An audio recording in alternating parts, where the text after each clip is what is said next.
Hi there, nursery and reception. I haven't seen you all for a long time, so I thought I would read you a story today. And I'm going to just put Jacques down and I'm going to pick up this book.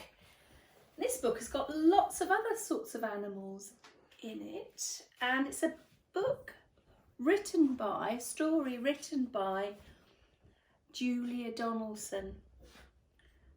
And the main character in this story is this person here. Can you guess what they might be? Look at those great big feet. That's right, it's a giant, and the story is called The Smartest Giant in Town. The Smartest Giant in Town.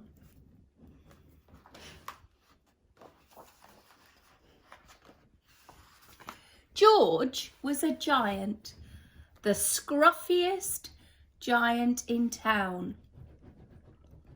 He always wore the same pair of old brown sandals and the same old patched up gown.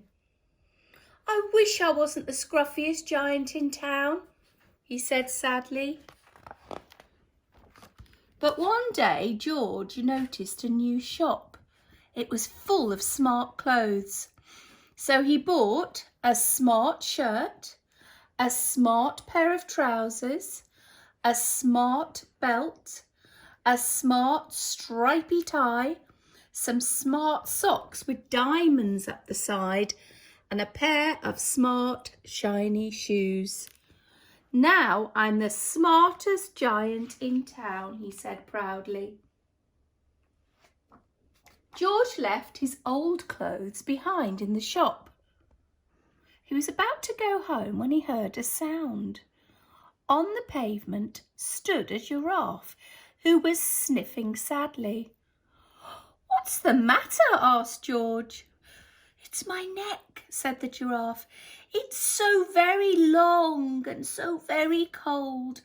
I wish I had a long warm scarf." "Cheer up," said George, and he took off his stripy tie. "It didn't match my socks anyway," he said, as he wound it round and round the giraffe's neck. It made a wonderful scarf. "Oh, thank you," said the giraffe. As George strode home, he said to himself, "My tie is a scarf for a cold giraffe, but look me up and down. I'm the smartest giant in town." George came to a river. On a boat stood a goat who was bleating loudly. "What's the matter?" asked George. "It's my sail," said the goat. "It blew away in a storm. I wish I had a strong new sail for my boat." "Cheer up," said George, and he took off his new white shirt. "It kept coming untucked anyway," he said, as he tied it to the mast of the goat's boat. It made a magnificent sail. "Oh, thank you," said the goat. Can you see his shirt? Tied to the mast. This is the mast here, and it's making a sail for his boat. George strode on, saying to himself, "My tie is a scarf for a cold giraffe. My shirt's on a boat as a sail for a goat. But look me up and down. I'm the smartest giant in town." George came to a tiny ruined house. Beside the house stood a white mouse with lots of baby mice. They're all squeaking. "What's the matter?" asked George. "It's our house," squeaked the mother mouse. "It's burnt down now and we've got nowhere to live. I wish we had a nice new house." Can you think of what George might do? What he might give the mice? "Cheer up," said George, and he took off one of his shiny shoes.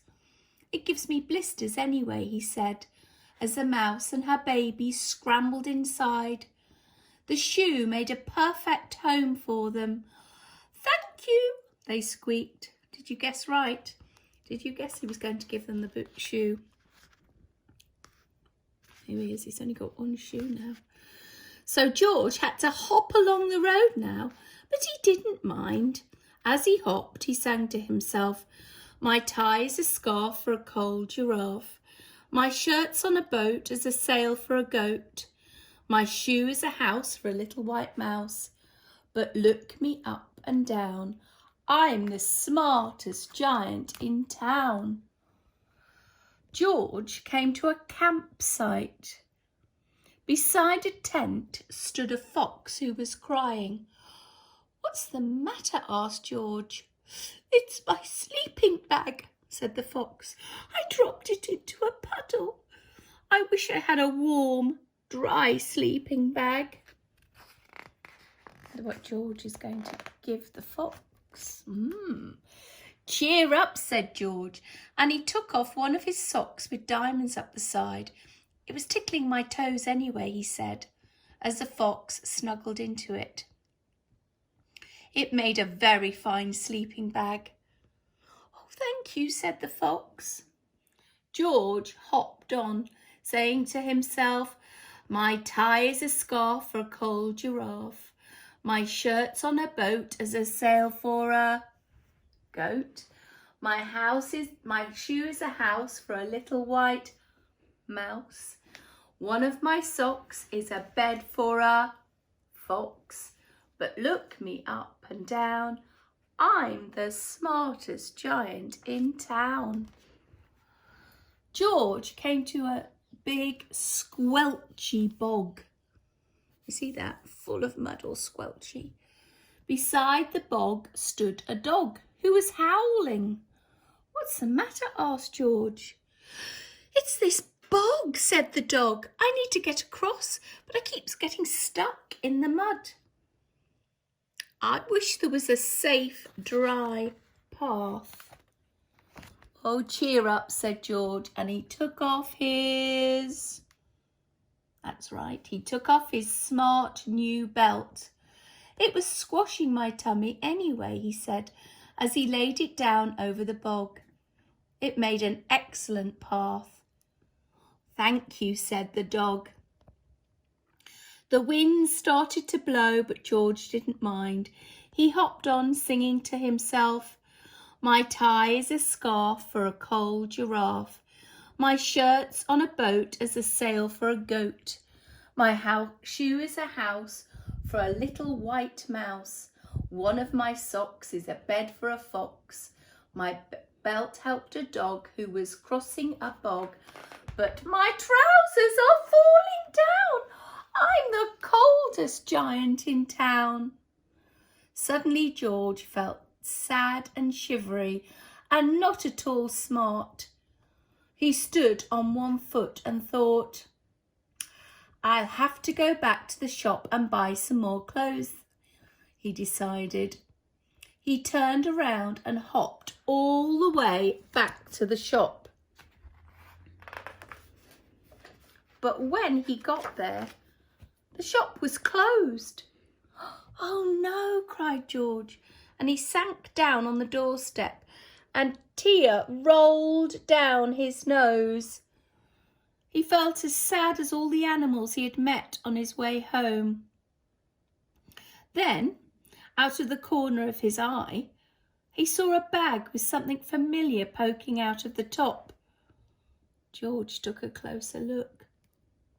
"My gown!" he yelled. "My dear old gown and sandals." George put them on. They felt wonderfully comfortable. "I'm the cosiest giant in town," he cried, and he danced back home along the road. Outside his front door stood all the animals he had helped. Can you remember all the names of the different animals? "Come on, George," they said. "Open it." George untied the ribbon. Inside was a beautiful gold paper crown and a card. "Look inside the card, George," said the animals. George put the crown on his head and opened the card. Inside it said, "Your tie is a scarf for a cold giraffe. Your shirt's on a boat as a sail for a goat. Your shoe is a house for a little white mouse. One of your socks is a bed for a fox. Your belt helped a dog who was crossing a bog. So here is a very fine crown to go with the sandals and gown of the kindest giant in town." Did you think the giant was kind? I do. He helped all those animals. I hope you enjoyed that story. See you again next time. Bye bye.